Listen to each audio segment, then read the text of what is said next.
My attention and curiosity were early drawn to Inishowen, for my own father was a Donegal man. Inishowen, from the great farms of the Lagan to the bleak rocks of Malin and Sliabsnacht, is the most northerly part of Ireland.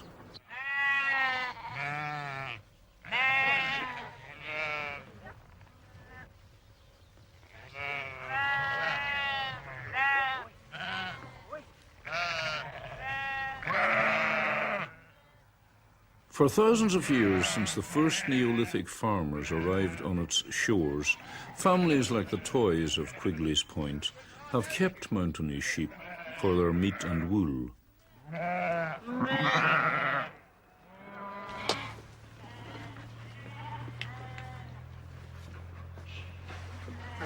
They keep a flock of predominantly Scots black and speckled-faced sheep, which are brought off the mountain in mid-June for shearing before the heat of the summer.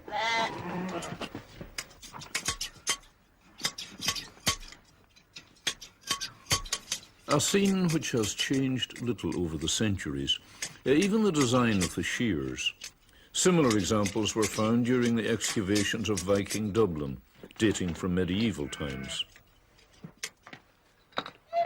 Hugh Toy keeps back some of the wool for the family's use.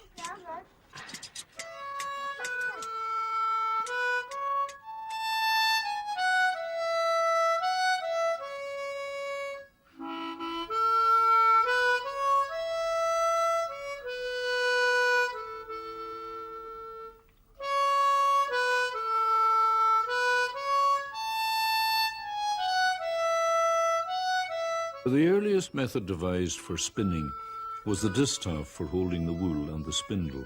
This is still in use in many parts of the world today, particularly among nomadic peoples. And this was followed later in Ireland by the great wheel, in Irish, Tuirne Mór, which was probably introduced during the 14th century. It was also known as the walking wheel, as the spinster walked backwards and forwards as she spun. The great wheel in Kerry was slightly smaller. The legs were shorter, and the spinster was able to sit and spin. The treadle or low wheel was introduced into Ireland in the 1630s by Sir Thomas Wentworth, then Lord Deputy of Ireland, for the spinning of flax. He also brought over craftsmen from Holland to teach the Irish woodworkers how to make the wheel. The people of Donegal quickly discovered this flax wheel could also be used for the spinning of wool, and this gave rise to the very important homespun tweed industry during the 19th century. The Second World War created a further boom in the tweed industry. There was an increased demand for the heavier, utilitarian fabrics. In order to control the quality and evenness of their yarn, McGee's of Donegal town had a team of hand spinners. This meant that more spinning wheels had to be made.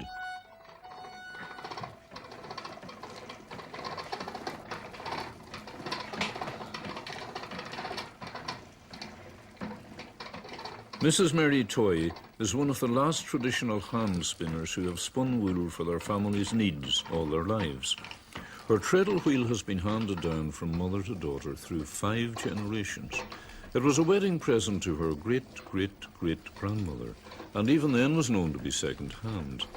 It is believed to be at least 270 years old, and so could have been one of the original flax wheels, made by Irish craftsmen and distributed by the linen manufacturers of Ulster during the 18th century.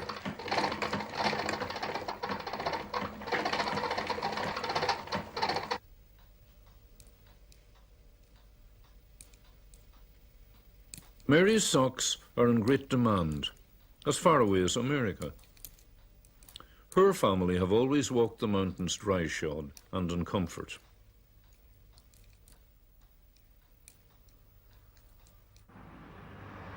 Carndona, or Carn to the local people, stands on the crossroads to Malin Head, an ancient Christian place as the cross of St. Patrick testifies.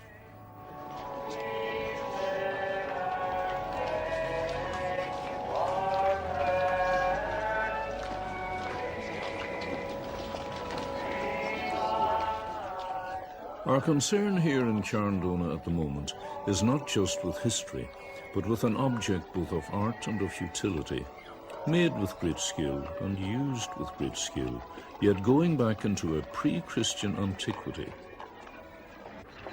James Shields, the last of the traditional spinning wheel makers, his wife Kathleen, and one of their grandchildren. James' father was a cooper and spinning wheel maker whose workshop was the spacious cellar area under the house in Bridge Street. James now keeps his timber there. His workshop runs down one side of the yard at the back of the house.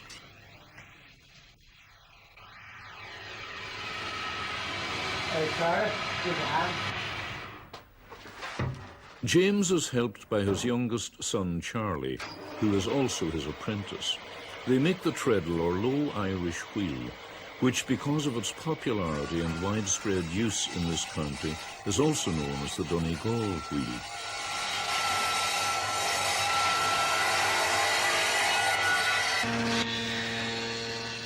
The stock or stool is the only part of the wheel which is not turned on a lathe and forms the base for all those other parts.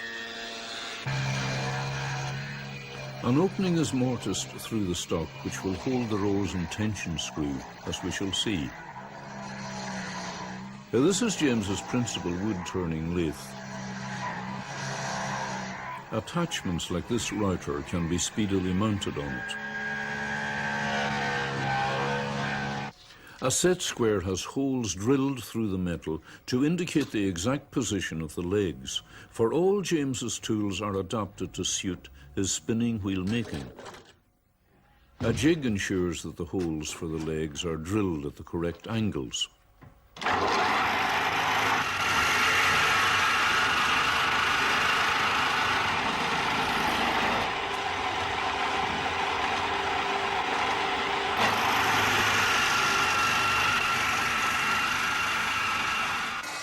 Wood that is used for the legs has the corners removed for ease of turning.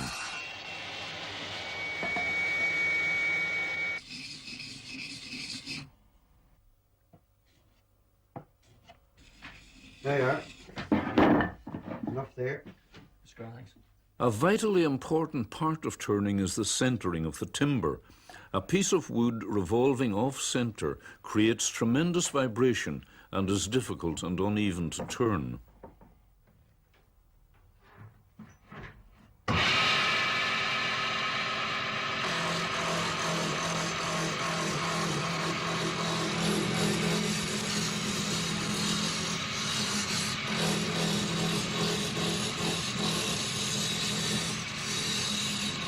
A large half-round gouge is used for the rough turning, removing the surplus wood and turning the piece into a cylinder.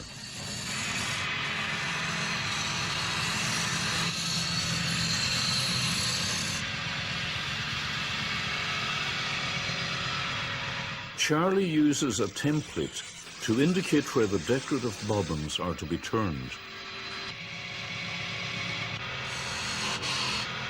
This is a long-cornered or skew chisel used for cutting in on the design and paring clean surfaces.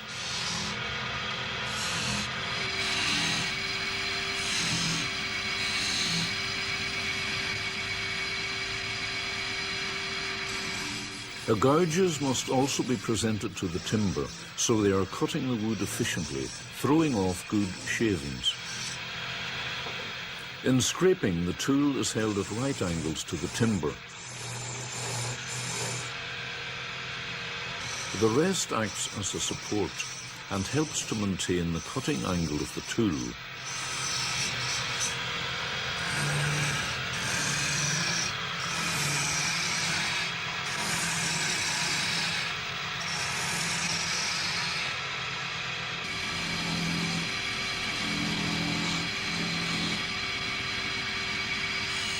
The spinning wheels can be made from a variety of timbers, including softwoods.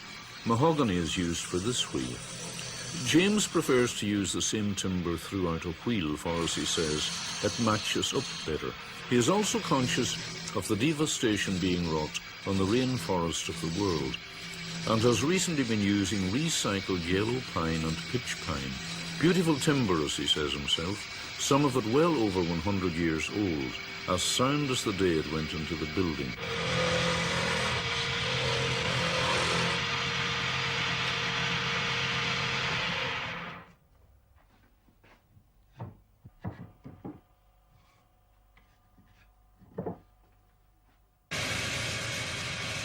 Many wood turners use a handful of shavings instead of sandpaper.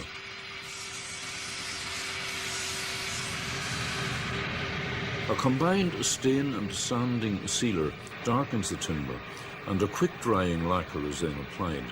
It takes 50 hours to make a spinning wheel, which is not so surprising when one considers all the turning, sanding and staining involved, and the number of small moving parts.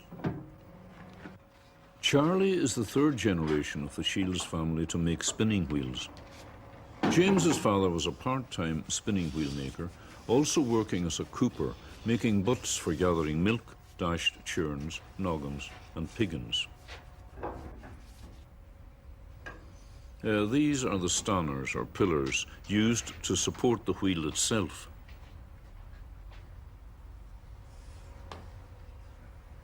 The footboard or treadle supplies the drive to the wheel through the jinking string or pitman.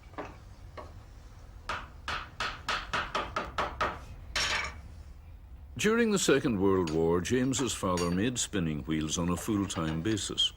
The war also provided a new source of materials for the spinning wheels. Convoys of ships rounding Malin Head were frequently torpedoed by German submarines, and their cargoes, which were often timber, and the wooden parts of the ships themselves were washed ashore. James well remembers walking the beaches with his father around the Isle of Doe and Kilmany, and finding baulks of fine mahogany and oak, which they brought home and had sawn up. How are you getting on now? Oh, just going to draw a hole now to the footboard. Make sure you get them angles there right, you know. Right. The metal pins embedded in the ends of the treadle shaft are inserted into these holes in the legs to secure it.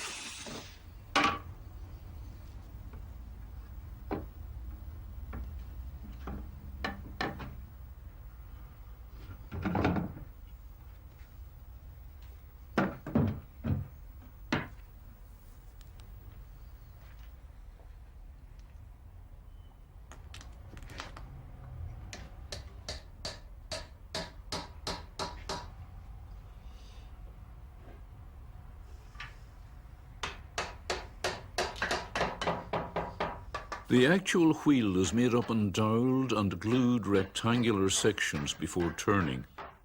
James has made a special clamp which will hold the timber firmly in place until the glue has set, which takes approximately 12 hours, depending on the temperature.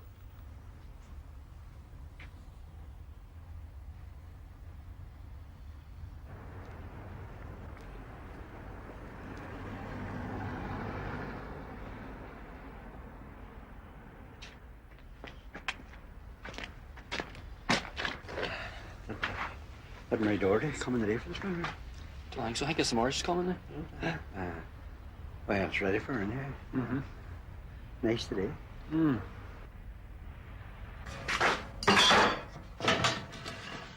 James Shields' machinery has cost him very, very little indeed. It has come mostly from scrapyards, by his keeping an eagle eye open as to what might be useful and could be easily adapted. Even this bandsaw was picked up for a bargain price.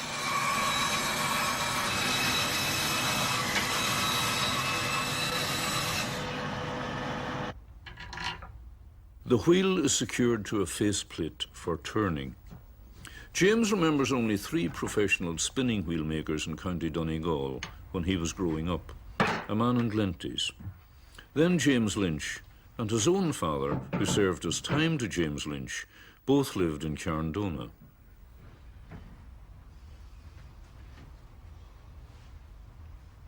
The tool rest of the lathe has been specifically adapted for turning wheels.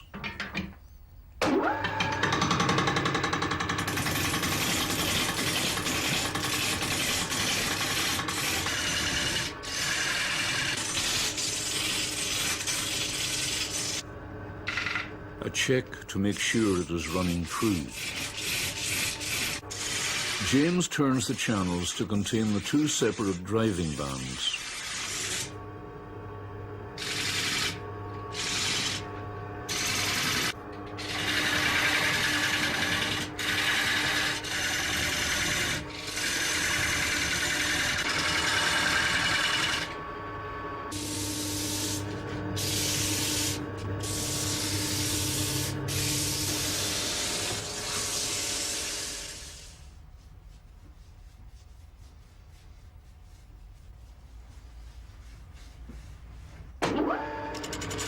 A most crucial moment in the turning.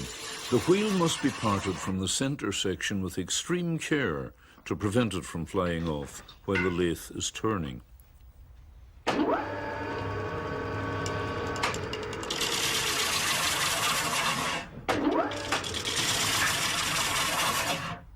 She's pretty near now.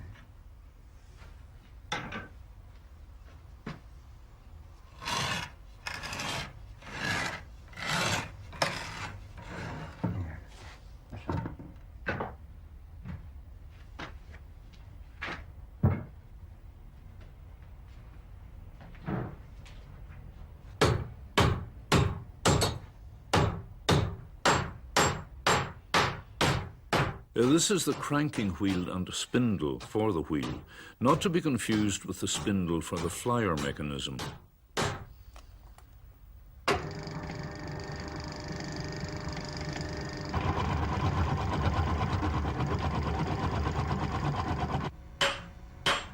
The spindle is driven through the nave of the wheel before turning.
The calipers mark the position for drilling the spoke holes.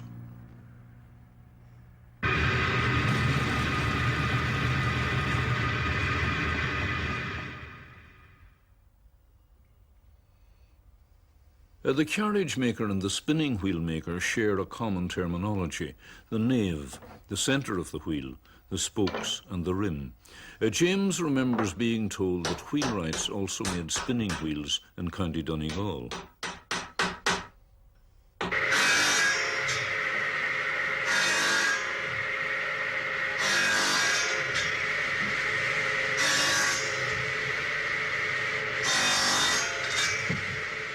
The spokes for the wheel are not socketed into the rim like a carriage wheel. They are trimmed at an angle because the rim is slightly dished, and the spokes are held in place by tension and a small metal pin.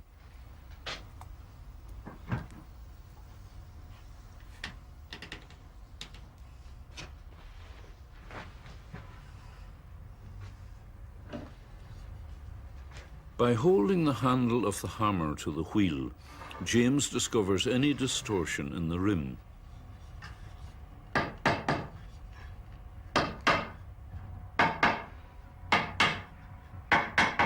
During the early 1950s, the craft of spinning wheel making had completely died out in Donegal. As James says, you couldn't give one away. He worked as a carpenter in Scotland at that time, and his three brothers still live over there. He began to get the odd occasional request for a spinning wheel. Gradually, the business began to come back.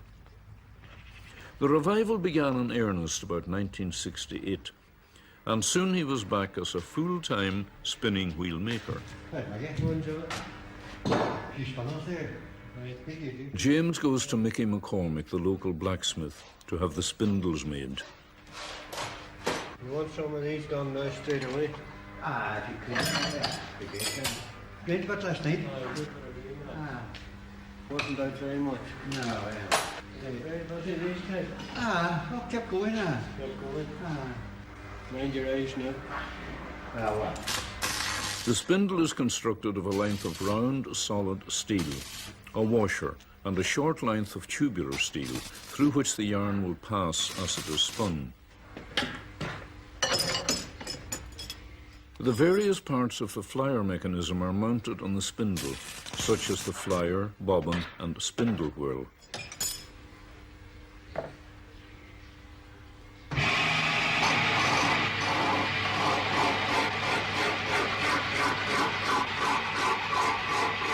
The whirl has already been mounted on the spindle and turned.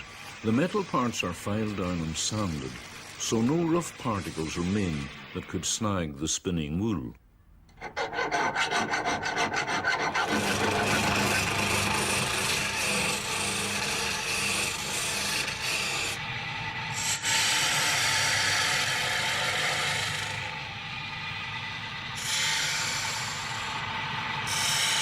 This is the bobbin for holding the spun yarn.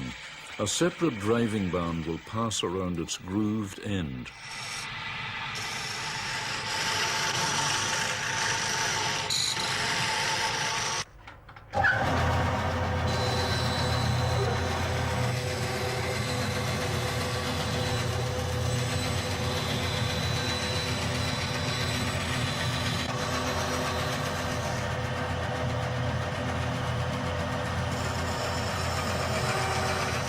The flyer is the U-shaped piece of wood that distributes the yarn onto the bobbin. The design for the flyer and bobbin mechanism may have evolved from silk spinning, but Leonardo da Vinci is often credited with its invention, although his design does not appear to have been put into practical use. In 1530, some 12 years after Leonardo's death, a German woodcarver called Johann Jürgen perfected the design, and this is the design that James Shields uses for his spinning wheel. The flyer, or heck, as it is known in County Donegal, must be firmly wedged onto the spindle and trued, or it will, like the wood on the lathe, spin off-centre and create vibration.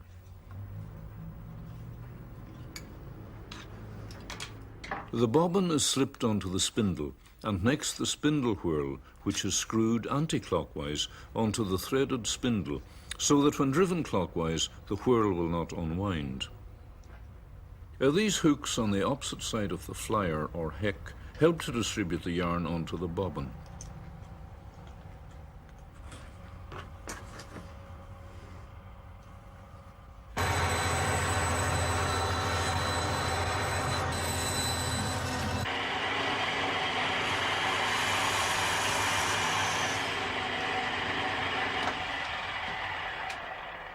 The bearings are made from heavy sole leather.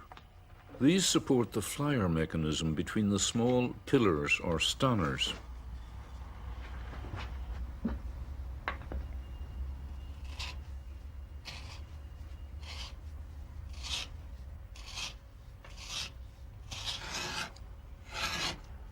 This is not a giant pencil sharpener, though it works roughly on the same principle.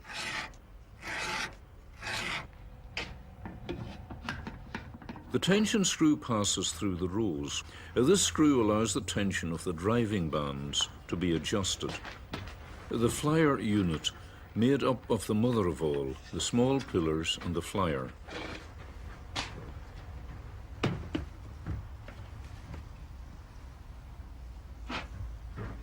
James plies the woolen driving bands which have been spun by his wife Kathleen, a scene reminiscent of a harness maker preparing his own thread. Did you ever wonder, James, what was the origin of the word spinster? A spinster, as we would understand the word today, is an unmarried woman. Long ago, a woman was considered unfit for marriage until she had spun the yarn for a set of personal and household linen. And while undertaking this, she was known as a spinster. So the poor woman who did not get her man continued a spinster. James makes his spinning wheels to be dismantled and sent through the post. He sends them to all parts of Ireland, and even as far away as Europe and America.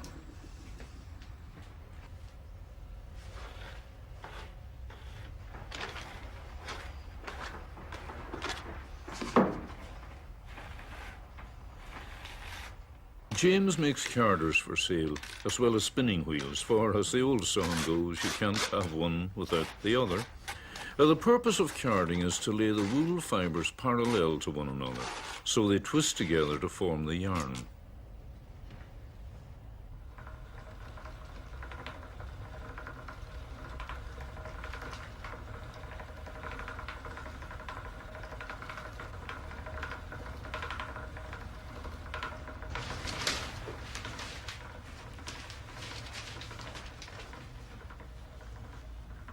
Kathleen's wheel has, by tradition, two driving bands independent of each other. One drives the spindle and flyer, and the other the bobbin. The spinning wheel is said to be bobbin-led because the bobbin spins faster than the spindle to gather the wool.